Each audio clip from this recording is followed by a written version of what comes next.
Right, everybody, welcome back to the Black Dog Confessional. We've been gone for 2 years. Yeah, been a minute, but we're back now. Yeah. And I'm here with Redbird, the old Chris Cardinal. Hello. We're hanging out at the Space Coast Podcast studio. It's definitely an upgrade compared to what we had before. Yes, yeah, definitely. We have headphones now. Yeah. Yeah, we definitely have headphones now.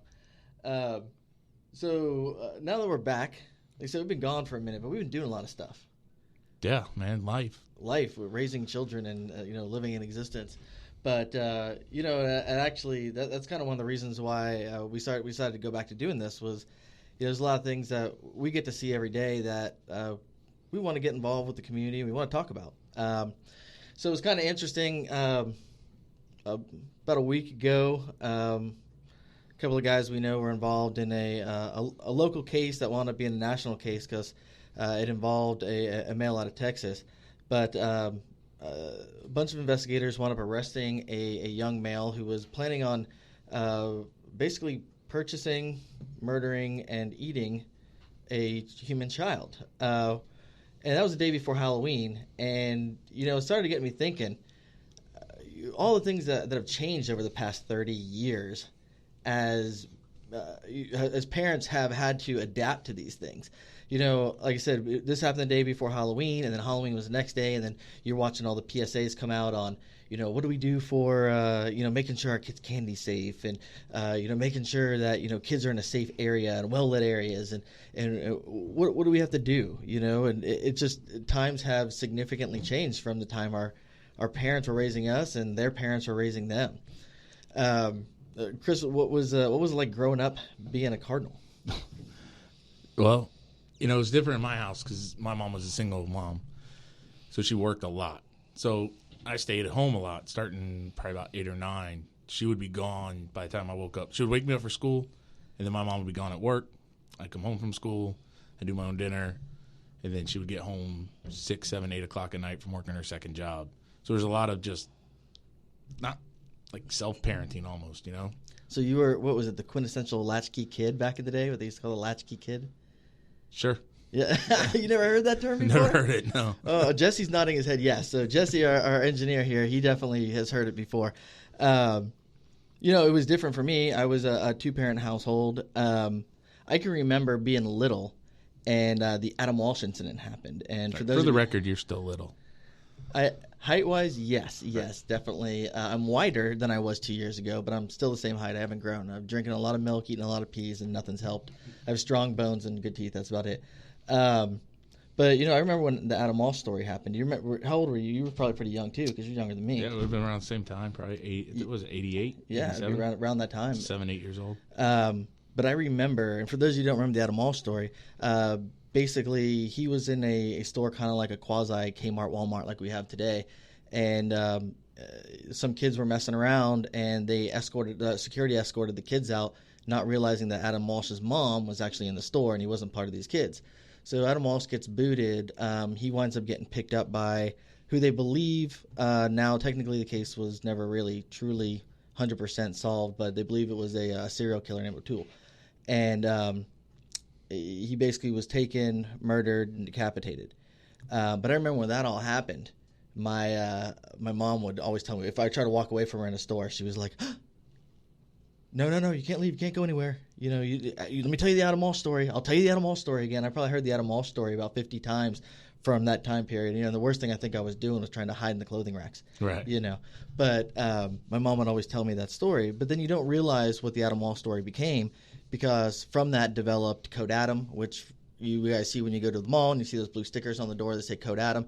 That is a security measure that was developed after Adam Walsh, to basically make sure that if a kid was reported missing, it wasn't, he'll turn up in a second. It was all the doors are locked down, and there's personnel put at every single door to make sure nobody leaves, or the kid doesn't get out, a person doesn't leave with the child, and things have changed. But I mean, think about Halloween. I assume you went trick or treating as a child. Yeah, a little bit. I mean, where we grew up, there wasn't a lot of houses, so every now and then we would load up all the neighborhood kids into a van and go to a neighborhood that actually had houses to trick or treat in. I now live in that neighborhood, so now I get kind of frustrated that there's van loads of kids that come into the neighborhood and trick or treat. I gotta be honest. Where we live, there's no trick or treating, so we always have to find a friend to go with, and we'll go out there and trick or treating. But this year we found we went to a subdivision that was giving out full size candy bars, and I'll probably be going back there next year because that made me happy. But think about it. Do you remember? God, it had to be late 70s, early 80s when the candy scare came out. When people were like, they're sticking needles in candy, they're doing this and they're doing that, and I just watched the thing on how that was like a big wives' tale, and like it really was more a superstition thing that started. And what I thought was funny is the next year, the result of that was like local police agencies were allowing people to have their children be brought in with their candies, and they would X-ray it. Like nowadays, parents would be like, "Don't X-ray my kid's stuff; you're gonna give them cancer." You know? But back then, it was totally different. That was the mindset. And I mean, when you were growing up, did you sleep with the windows open? Yeah. We didn't have air conditioning, so if you wanted to cool down, Oh my god! Nowadays, people be like, "What kind of parent is that? Letting their kid be with their bedroom window open? They're taken in the middle of the night." But things have changed. Think about when our parents were being raised. I mean, people slept with their windows open. They didn't even lock their doors. Right. But times changed, and now we're to a point of not just concerned about the old school stuff, the wandering off in a store, could the kid get kidnapped at the park, where the sex offenders live, all those things. But now we're focused on a digital age. I think a lot of us, especially those of us who deal with law enforcement, I think we've seen that quite a bit. The idea of what can happen to a kid on their Xbox, what can happen to a kid on their PlayStation 4. These things have all changed with time. Well, we had to have that. So we have an 8-year-old, and we had to have that conversation with her. We played some kid game on the iPhone, Toon Blast or something, match up colors, break up blocks. Well, I have an account, and then my 8-year-old asked if she could have an account. I said, sure, so we signed her up. Well, there's a chat function on there. And one day I look in the little chat thing, and she's writing stuff in the chat. Now, it's innocent stuff, like why is nobody else playing? Where is everybody? But I had to sit down with her and say, hey, look, no. And part of that was my fault because obviously I should have been paying more attention, and you don't pay attention to that. I should have been paying more attention to what she was doing while she was using her device, while she was using her iPad, playing the game. I should have known, or it's a conversation I should have had with her prior to even allowing her to use the game, realizing there's a chat function on there. So we took the game away from her for a little bit, but we had a lot of different conversations about, look, when you're on there and this pops up, you're not to respond to it. You can start telling people things, just little things about you, and you never know who's out there. And they may be able to develop where you're at, who you are, how old you are, where you go to school, different information like that. You may think it's innocent, and it very well might be, but on the bad side, it could be somebody looking to do something wrong.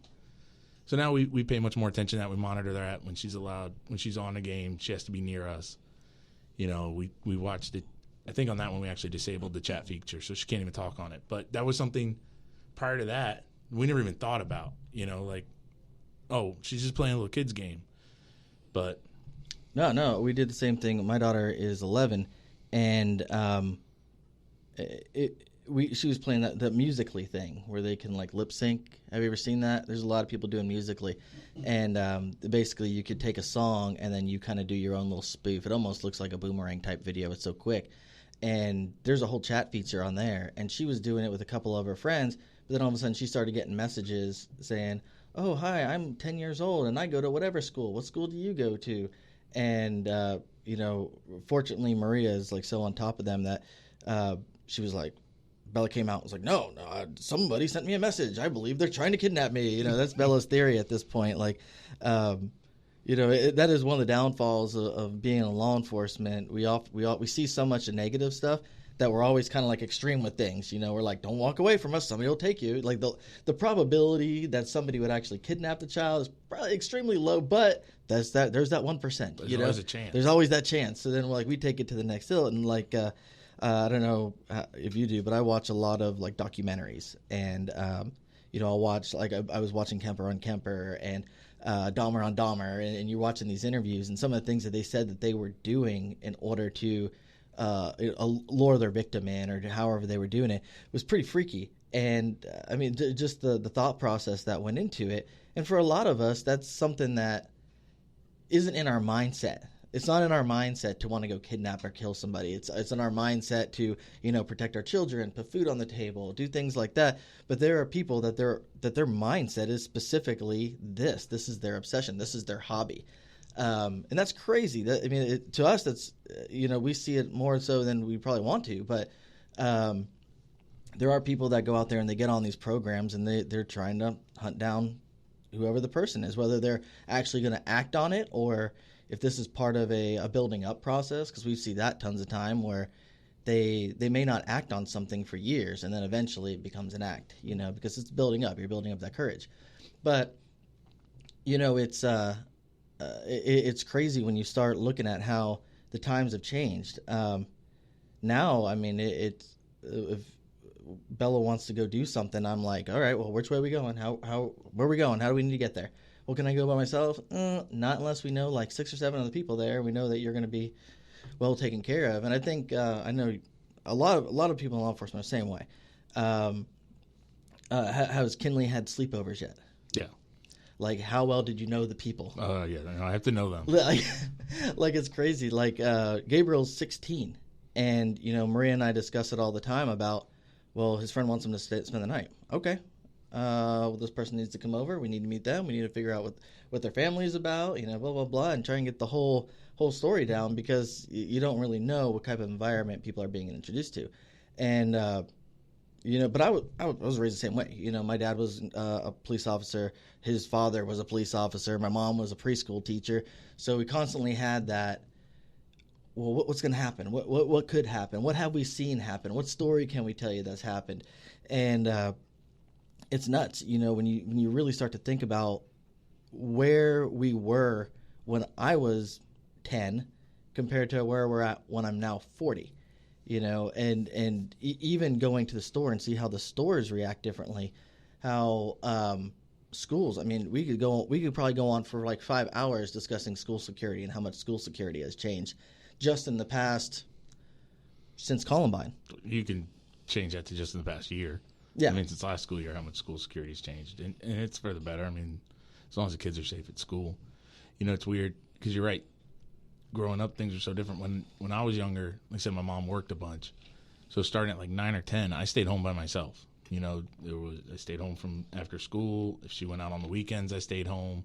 Now, there's no way I'd let the kids stay home. You know, you would leave in the morning on your bike to go to your friend's house and be gone until 6, 7, 8 o'clock at night. Never once check in. They don't care. As long as you just showed up, they knew you were out. It was kind of safe. You know, we'd ride our bike up to the Jiffy Mart, which was a mile away. You know, and now I'll allow the 8-year-old to go one street over to our friend's house that she knows, but that's about the furthest she's allowed to go without us, you know, no. Any further than that, we'll ride your bike over there with you, or we'll walk you, or realistically, I'll drive you because all that sounded like exercise, so I'll just drive you over there. Well, you know, it's talking about the school security stuff. I mean, look at what existed in school security prior to Columbine. Well, you had your resource officers at some schools, but only at your larger ones. We had one that, you know, the high school I went to and the junior high I went to, but that was about it. Yeah, I mean, I remember having a resource officer, but there was no plan if there was ever an attack. There was never like how we're going to rapidly deploy or how we're going to address the threat. It was just usually the SRO was there to read the DARE program or do something like that, read books to kids. It was, you never really thought of it as there would be a need. There would be a need for the action of somebody. It was more of the officer-friendly mentality more than now. It's more of a tactical mindset of child protection.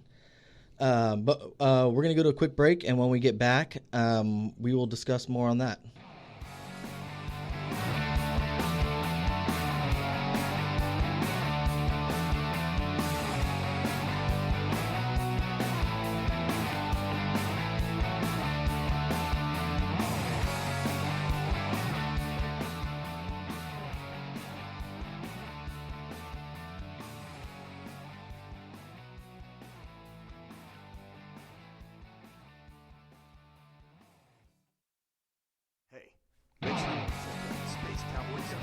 Your hosts, Blake Stewart and Paul Daly. We're going to be talking about interesting legal issues in the entertainment industry and everything geek. If you're into Star Wars, Star Trek, Lord of the Rings, comic books, we're talking about it.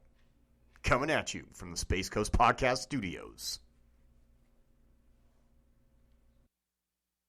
Attention buyers, Check out Space. sellers, and investors of real estate on the Space Coast. Hey there, my name is Jesse Hall, and not only am I a full-time real estate agent with RE/MAX Elite here on the Space Coast, but I also host a fun podcast called the Space Coast Real Estate Show. Now, the Space Coast Real Estate Show is where you're going to be able to hear all the important things that affect your property, whether it's agricultural, industrial, commercial, and especially residential. We're going to talk about all those items that are important to you so that you can make the best decisions regarding your property. We're also going to bring you resources or industry experts. So whether you're looking for a pool, maybe a fence, maybe a roof, we're going to have those people talking to you directly on our show so you get the best insight possible. So you're more informed and knowledgeable. Plus, we also have fun. You're going to learn about events here on the Space Coast.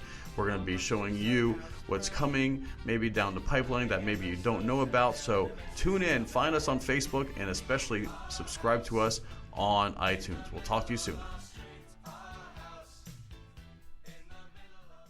You're listening to the Space Coast Podcast Network. If you'd like to be featured as a guest or sponsor or even host your own show, please email us at spacecoastpodcast@hotmail.com. That is spacecoastpodcast@hotmail.com.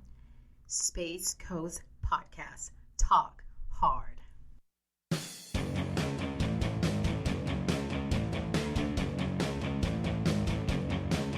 All right, we are back.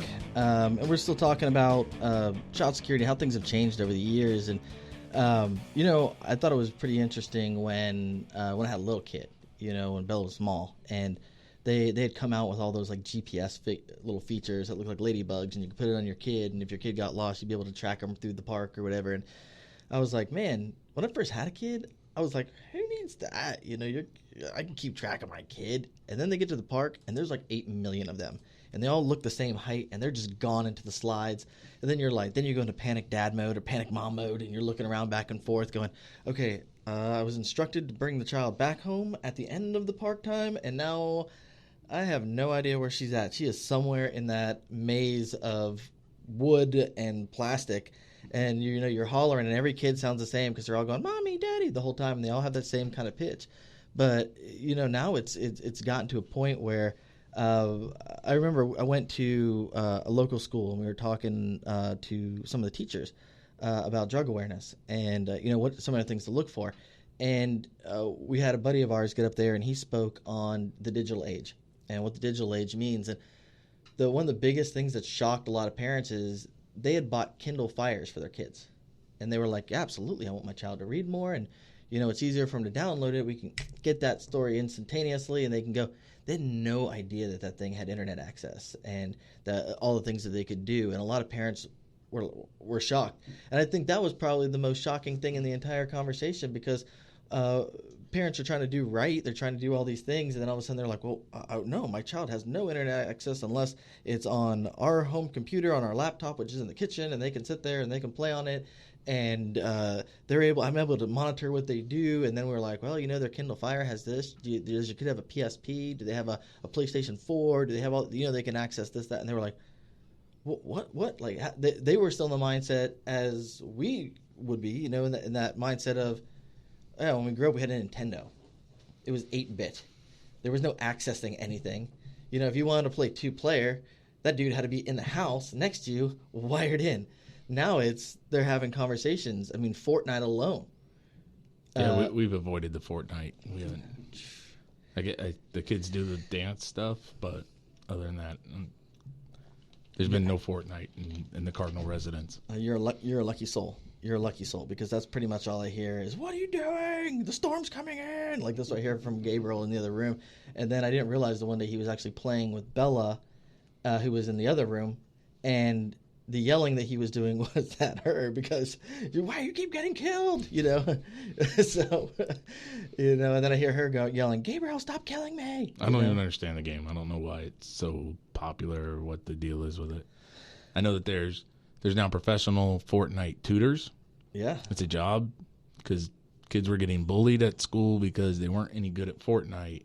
So parents were paying tutors to come to the house to teach their kids how to play Fortnite better. And at first I laughed like you are, but now I'm thinking, but then you start to think, if you're good at baseball, if you're good at football, you go to a football camp, baseball camp, whatever, you get extra training, extra coaching. And in what? In hopes of that you're going to be better, maybe get a college scholarship, maybe go pro if you're the 0.1%.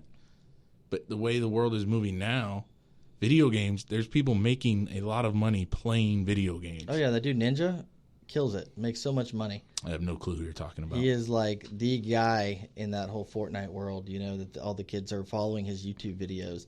Yeah, I mean, they monetize it. I mean, they're watching somebody else play a video game. Yeah. Which, again, at first I was like, well, that's stupid. Who wants to watch somebody play video games? But then I realized while they're doing that, I'm watching somebody play baseball. So that's just their sport. What's the difference? So, you can monetize playing video games now.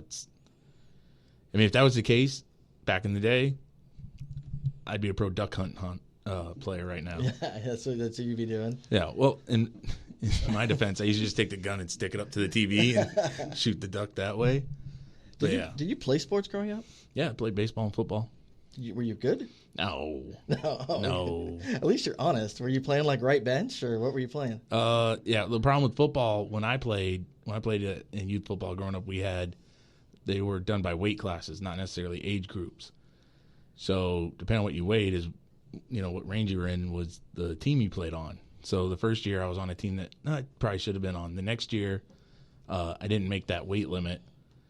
So I should have moved up to the next group, but I really wasn't good enough to move up to the next group. So I stayed and I was able to play on that team in practice. I just couldn't play the games. And then for the next season after that, I came back and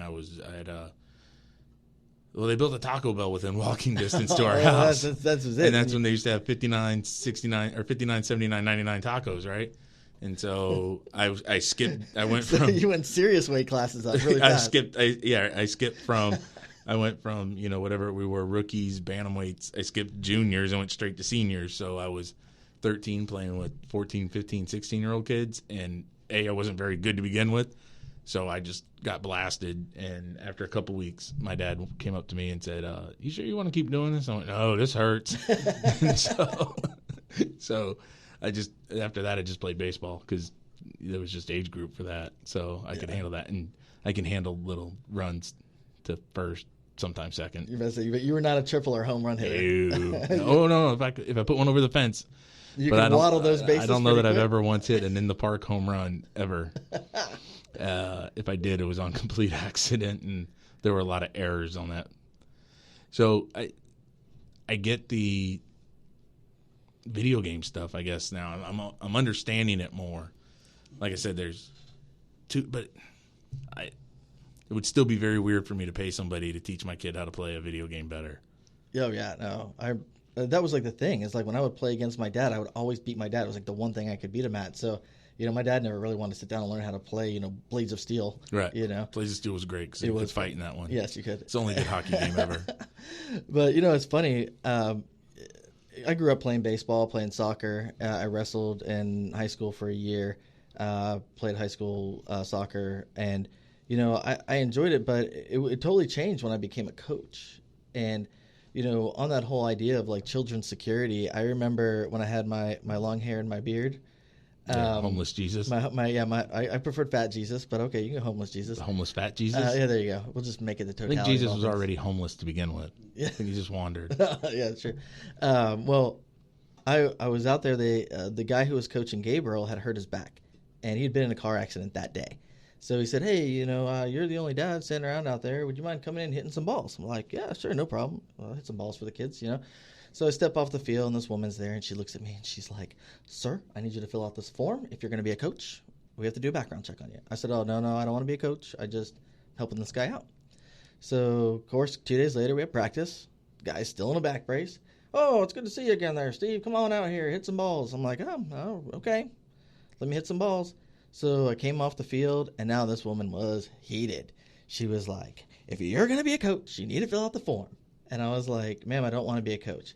And finally, as I'm walking away, she looks at me and she goes, "Sir, you need to fill out this form so I can make sure you're not a sex offender." and at first I was like, "Oh my God!" Like, but obviously it's a good thing that they're trying to enforce and make sure there's the proper people on the field. But I just thought it was so funny. I was like, "That's how I'm looked at right now." That she thought I was a sex offender on the field, which is why I didn't want to fill out the form. When realistically, I didn't know if I had the time to dedicate to 2 practices, 2 games a week. I would help, but that was about it. But even then, like, just seeing the attitude of the parents. One of the parents my son had played with his son for like 3 seasons, and the guy never talked to me, mean mugged me every time. And I don't know what he thought I was or whatever, but he would not look at me. And then finally one day he walks up, he goes, "Sir, are you in law enforcement?" And I was like, "Yes." He's like, "My son's in law enforcement." And he had been Maria's partner his son had been Maria's partner for a little bit, and I had grown up with them. But just the mentality that what is this guy doing out here? What is his reason? What is he? How is he always here? Type of thing. And I was like, man, just the mindset of where we've come. I mean, back I think 30, 40 years ago, it was more of the, "Hey, how's it going?" Everybody knew each other. There was no there's no background checks. There was no placards that you wore around your neck to say what team you were officiating with or official with and everything. No, when I played, I mean, the dads just backed their trucks up to the field. They dropped the tailgate. They pulled out their 6-pack. They cracked it open, and they just drank their beer. And every now and then, 1 or 2 would jump out on the field and say, "Hit him harder. Yeah. Run that way." No, I remember they put me in basketball camp one time. You're talking about camps. And I'm sorry, did you say basketball? I said basketball. At 5'0", my dad decided, "Well, you've been playing basketball with your friends. I'll send you to a basketball camp this summer." And I was like, "All right, cool." And I was excited. I was like, maybe I can. This will be another sport I can play. It was like a 5-day camp. And I think after day 4, the guy who was running the camp went to my dad and said, "Here's the deal. Your son should be arrested for all the mugging he does. You should probably find a different sport." And, but it's funny that you brought up the whole digital age of coaching. I never thought of that. Like, you're right. I mean, it's crazy that was an answer to a problem, or what they would consider a problem of bullying. But it's a big thing now, video games, social media. But, I mean, it's kind of been like that for a while. There was another one when there was just computers that everybody played, EverQuest or something. And some guys I worked with when I used to work at Circuit City, they would make these characters or whatever, build them up to a certain level, and then sell them online to other people. Yeah, wasn't that like World of Warcraft or something like that? You probably do the same thing in that. Yeah. So, I mean, people always figure out a way to monetize anything, but if video games and stuff like that is the wave of the future, which it clearly looks like it's going to be, I don't really have a problem with the kids playing it. No, the issue is we're going to constantly have to be adapting to new threats. I think even in the law enforcement field, I think we have actually moved into a point of more cyber threats and cyber crimes and cyber terrorism than we're probably seeing acts of physical terrorism. I mean, look at people hacking into Facebook or hacking into whatever and putting out people's personal information and selling personal information for money. And, it's just times have significantly changed. With technology, obviously, things have gotten easier. I mean, we can pick up our phone now and think about when 15 years ago, what was a phone? It was considered a telephone book. It wasn't considered a computer. Now, like... you could play Snake. Yeah, you could play Snake. Maybe that game with what is the one where the... Like Pong? Is it Pong? Where the little thing slides back and forth and you can make the ball pop up and break away the bricks? Yeah, Brick Breaker or something. Brick Breaker? Okay, whatever. Pong was the Atari game. It was like tennis. Yeah, oh. Okay. Doop, doop, doop, okay, doop. Gotcha. That people are like, "What's Atari?" Yeah. Atari was a game system, and it was awesome. I just recently discovered that my dad still has my Nintendo and my Super Nintendo. Do they still work? I have no idea, but we're going to find out. But I actually had an Atari up until maybe 10, 15 years ago, and my grandpa called me and goes, "Oh, I had all those Atari games. I got rid of them, though. I figured you grew out of them." I was like, "No, it's okay, Grandpa," But, sure, somebody would buy them. Oh, my God. Are you kidding me? Those things are like relics now. People collect them. But, with how times have changed, I think we're seeing that across the board in the schools. Schools are going to originally the first things that popped out were metal detectors. And then you'd have to go in and you have to sign in. Mm-hmm. And then they came up with that computer system where you just had to walk up and type in whatever name you wanted, and they'd give you that yellow sticker, and you'd slap it on your chest, and you'd be able to go be a visitor. And they were like, yeah, this is how we identify people. And I remember putting in Captain Crunch one time, and nobody even caught on as you're walking around the school. But it's now they've gotten to the point of swiping licenses, and I think the new system they're going to have is will actually check people for sex offender, sex predator status, which is incredible, that we've gotten to that point. But with that comes the threats that go along with it. And when we get back, we'll talk a little bit more about what's going to happen over the next several years.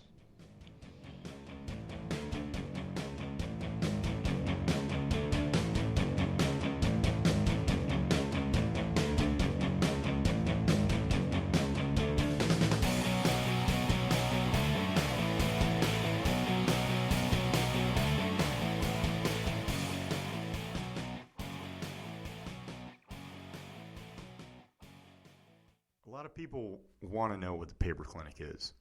And honestly, the paper clinic is a lot of things. It's a collaborative space where you can come and bounce ideas off other professionals. You can get advice from professionals in the field. You can get legal advice, insurance advice, and you can be the expert. You can advise people as to things that you know about. But the paper clinic's a lot more than that. When the paper clinic works together, it becomes a one-stop shop for anybody who wants to start a business. You can walk right in one door of the paper clinic, and you can get your business formed, you can get your business insured, you can get a tax plan, you can get marketing, and you can walk right out the other side of the paper clinic with a turnkey business. The Paper Clinic. Big firm resources for the small business. Check us out on the web, thepaperclinic.com, or on Facebook at The Paper Clinic.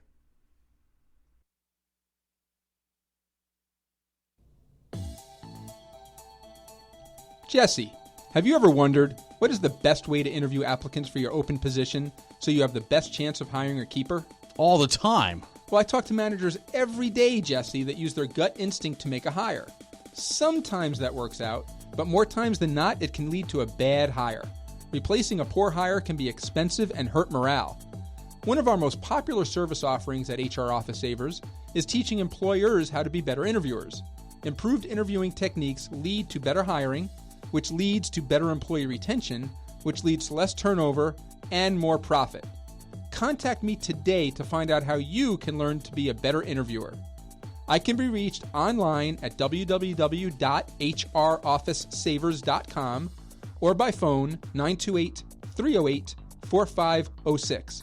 Again, that's 928-308-4506. 928-308-4506.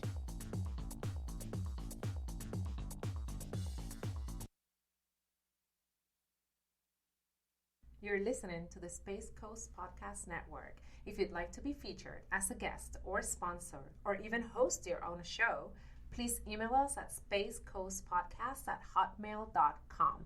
That is spacecoastpodcast@hotmail.com. Space Coast Podcast. Talk hard.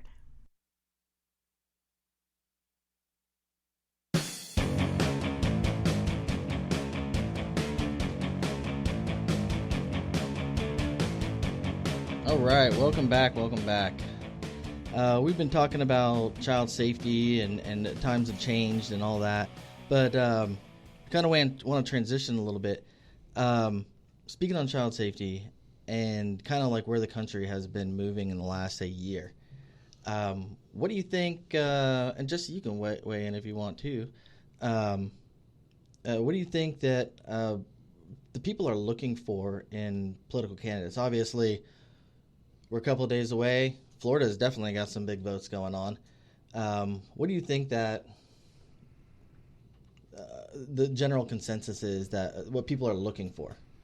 Well, I think everybody wants a candidate that's going to work to keep the schools safe and keep their kids safe. What everybody's idea on is different from, whatever their views are. So it's hard to say, I don't think anyone's got one clear-cut answer that's going to make everybody happy on what they say to keep schools safe. What and now you bring that up.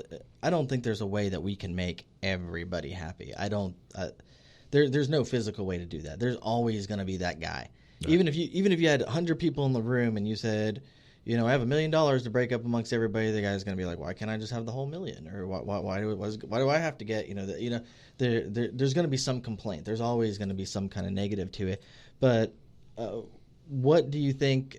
For example, I mean, we had the Marjorie Stone issue. We had all that. A lot of people are talking about what we can do to make our schools safer. We've seen school resource officers being moved into schools. We've seen security specialists being moved into schools. We've seen metal detectors. A lot of schools now are looking a way to budget video systems that are like of quality. And I mean, there's things that they cost money. And when things cost money, it usually involves some kind of tax or some way to figure out a way to pay it. Is there a way that you could basically fund these without a half-cent tax or a tax hike or something along those lines? I mean, it's how would we be looking for funding for something like that? I don't know if there's a way not to do it without adding that stuff up, because all that what you talked about is expensive and it's extra. Obviously I've never looked at the state budget to see what we waste money on. I'm pretty confident that somewhere in there's a waste that they could take money away from that to move it towards schools. That's the one thing that I think the majority of people will get behind, though, if you say, hey, look, we're going to raise this tax for school security. The majority of people are going to be like, okay, everybody with kids is going to be like, okay. The argument then you have from other people is, look, I don't have kids, never had kids, I don't have kids in school. I'm retired, I've already raised my kids, I've already paid for Why this. do I need to pay for your kid's safety?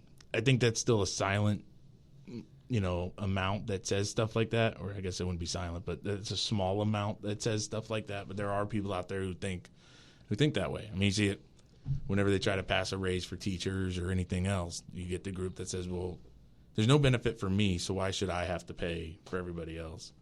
No, I mean, I'll be the first to say it, and there'll probably be somebody who argues it with me, but I believe our teachers are significantly underpaid for what they do, and I know a lot of teachers have had to slow down a little bit because of they were getting out of work at a specific time, but they really were working 2 or 3 hours extra every day just because they were trying to do more and do this and do that, but they weren't getting compensated for that, and it got to the point where people were, hey, if I'm giving, I should be getting, and there wasn't there, and with the price of things, and the other part too is, and it's a shady game, but we've seen it a lot, is a county facility needs a camera system.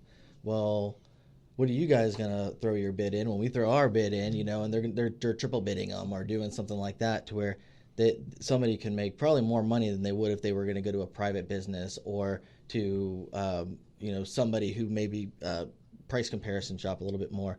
But we've seen that several times. Yeah, you're always going to see that with governmental stuff. I mean, people are always going to see, oh, it's the government.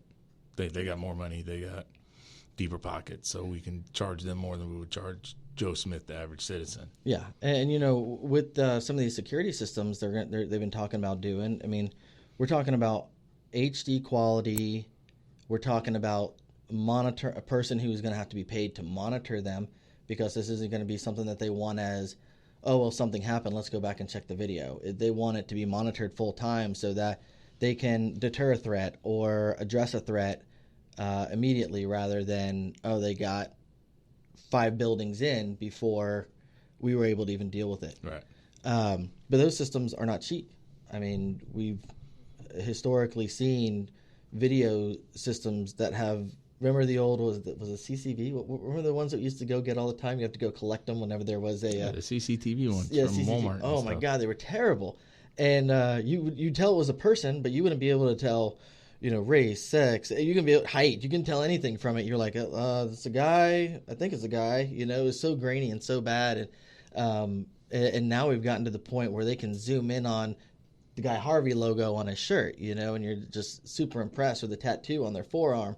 to be able to check it. And that's the kind of system that they're going to be wanting to put into schools, as well as, some of the stuff we've already started to see where schools are creating either a fencing around it that's more than just a chain link fence. They're trying to basically create an atmosphere to where the exterior rooms of the school are almost considered more of interior rooms now because they put such fencing up to it that, like O'Galley High School is a good example where they put all fence right almost against the classes now to try and deter things and limit access into the schools.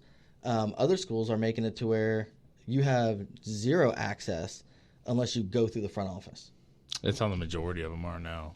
I mean, I know when I go to my daughter's elementary school, you have to go there, get your pass, and then they'll buzz in the little gate, and that's when you can go in that way. But other than that, there's no other way. I mean, obviously, you can go over stuff, but that's the one way into the school. The unfortunate thing is school security has been a hot button topic, but people take advantage of that. And, we've seen political candidates that, are definitely using an incident to either further an agenda or, pander to a specific group one way or the other. And, that's unfortunate because these are tragic acts. They're incidents like Marjorie Stone is a terrible act. But unfortunately, you look at that, and I believe there was 17 that were killed in Marjorie Stone? I think so. Around there, that were killed there. And it becomes a huge issue. But, 450 people were killed in Chicago last year in a state where they have extreme gun regulation. And, that's not really the topic because, they're saying it's related to gangs, related to this, or related to that. And unfortunately, in the Marjorie Stone case, I mean, this is an affluent neighborhood, and it's going to get noticed. But this is a problem that has been going on for a long time. I mean, it started with Columbine. That really became a prolific event. But these are all things that, and you don't want to say use it as a tool because it's a horrible accident. It's a horrible tragedy where innocent lives were taken and everybody's got a bright future, and it was stolen from them. But these acts are what we need to be focusing on to create a deterrence. How do we protect the youth? How do we stabilize the school environment? What is needed there? Are we creating too many outs for people? Are we creating too many excuses? What are we doing that's beneficial, and what are we doing that's not beneficial? And where are we wasting money? Where are we not wasting money? And if we can figure out a way that would benefit the overall, whether it's at the state level or national level, I mean, that's something that's going to have to be pushed. The problem is people are okay with pushing at the A school. It's the C school that takes the hits a lot of cases. And how do we do something where it's fair and equitable across the board to be a proper security for all the children, And it's hard because it really depends on the economical area for what the budget's like and for the funding, and being able to figure out a security system for some of these schools is extremely difficult when the funding isn't there. When teachers are, hands are tied, just doing basic educational requirements, it becomes even harder to figure out a way to prevent other issues. But how do, as we're looking at some of these candidates that we're going to be voting on Tuesday, or I'm sure there's been a lot of people that have been posting on Facebook. I'm sure a lot of people did early voting, but there's a lot of things that are going on in some of that stuff. And I don't know how many people took time to read some of these amendments, but I mean, these are bundled. There's a lot of positives and a lot of negatives in some of this stuff. They're very confusing. Confusing. You really have to sit down and look at them, because the one that threw me off is, oil drilling and vaping indoors. So if I was pro offshore oil drilling, but I don't want you to vape indoors, where do you go with the vote? And how do those two combine into the same thing? Well, and it's funny. I remember I heard an ad on Amendment 3, and it was the people that were pro-amendment voting yes on Amendment 3. And the ad immediately said, "This amendment is very confusing, so trust us and vote yes." And as soon as they said that, I was like, no, I'm voting no. Immediately, whenever somebody has to say, this is confusing, so just trust us and vote yes, there's usually a pretty significant lobby behind it. And Well, yeah, someone once told me when you're looking at amendments like that, you just have to look at them and figure out, okay, who benefits from it and who doesn't benefit. And then you can kind of draw your line on, okay, well, what do I need to do here? For those that don't know, Amendment 3 in Florida is the voter gambling one. So can the voters now, if it's passed, the voters will be allowed to pick or choose when gambling establishments can be built anywhere in the state of Florida. For the most part, now they have to be on reservations. You get your Greyhound tracks, which Amendment 13 would abolish the Greyhound racing. I think it was 13 or 14. Yeah, but the issue with 3, and my opinion on it was, and there's a lot of knowledge that goes into it too, is you had organizations that were funding millions of dollars into say yes to 3 so that they could control the actual gambling. Right. So they can open them back up. They can open up. That's what I'm saying. You have to look at it and see, okay, who benefits and who doesn't benefit from each amendment. It's much more difficult, like I said, when they start to bundle them up. And which is why, with the whole Amendment 3 thing, I was like, no way. There's no way that because you were looking at the lobbyist and who was pushing the money into it. And for me, I was like, I see what they're trying to do. I know what they're trying to do. But combining that with all the bundles, it was an extremely interesting read over the last few weeks of going through all this stuff. But we'll get a little bit further into it in a second. We're going to take a quick break.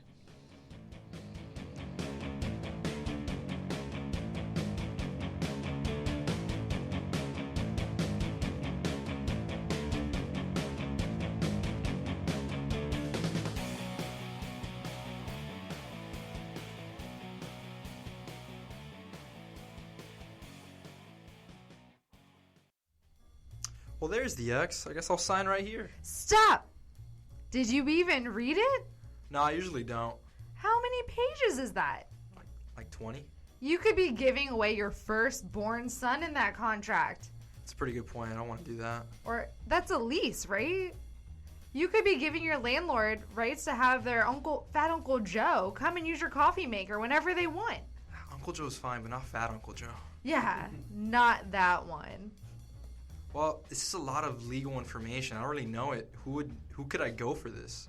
Well, that's exactly why we have Blake Stewart at Stewart Law. He specializes in business, contracts, and construction law, and he has negotiated low prices for contract reviews, just for cases like this. Check him out on Facebook, Stewart Law CS. Or on the web at stewartlawcs.com. Or give me a call at 321-541-6845.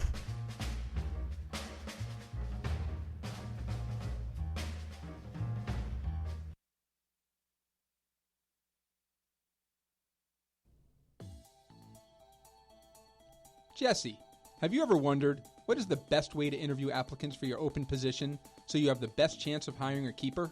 All the time. Well, I talk to managers every day, Jesse, that use their gut instinct to make a hire. Sometimes that works out, but more times than not, it can lead to a bad hire. Replacing a poor hire can be expensive and hurt morale.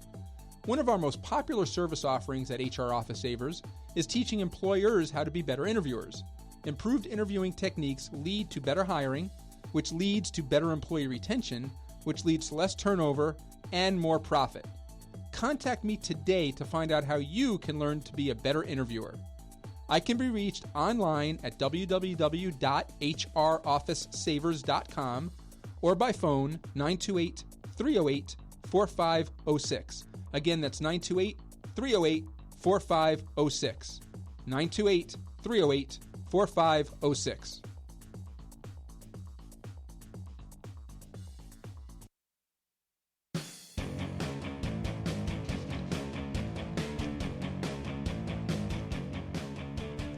All right, and we are back.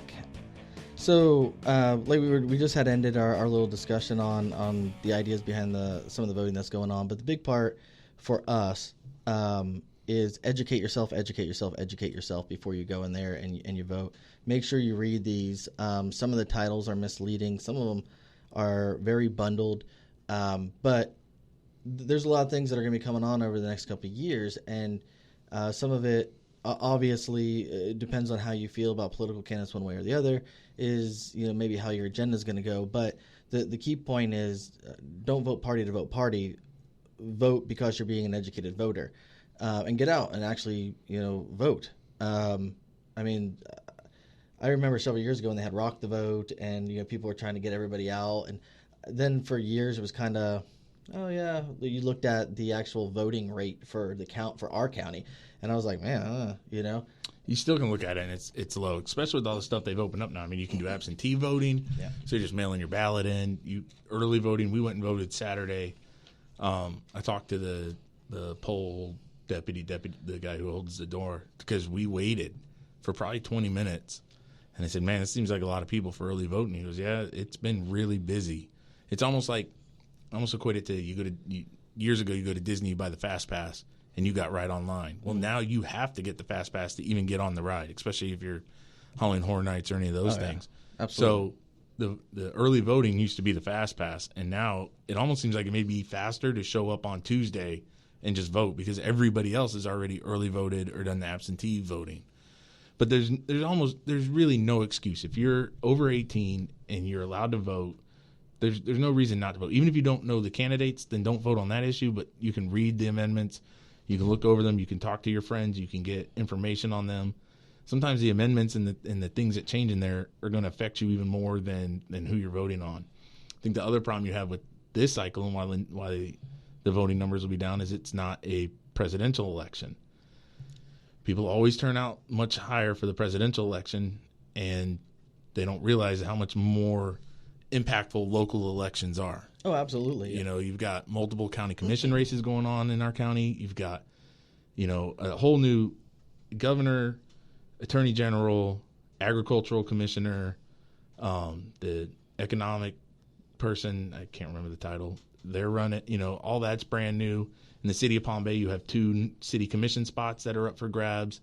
You've got all sorts of local stuff that is really going to impact you more than who's in the White House. Oh, absolutely. And I think, and I don't know if we've had this conversation, but it's something that drives me crazy is I can go into a room and ask people who their county commissioner is or who their city council member is, depending on where they live, and they have no clue. Right. But they will argue the point all day about a presidential election, and I'm like, you guys don't realize what is going on right here in your own community. And I was teaching a class one day, and the people were like, some of these people that are sitting in congressional seats and Senate seats, they just think they can do whatever they want. And I'm like, you know why?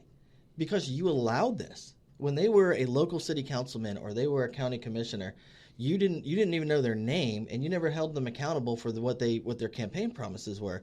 And they kept using that, and that's the life of the politician. And sometimes it drives me nuts when I hear people say, well, here's my spiel. I'm running for this position, but I'm not a politician. You're absolutely a politician the day you enter into an elected official race. That is what you're doing. You are a politician at that point. And you're going to have to go, and you're going to have these debates, and you're going to have to prove your points. You're going to have to argue your points.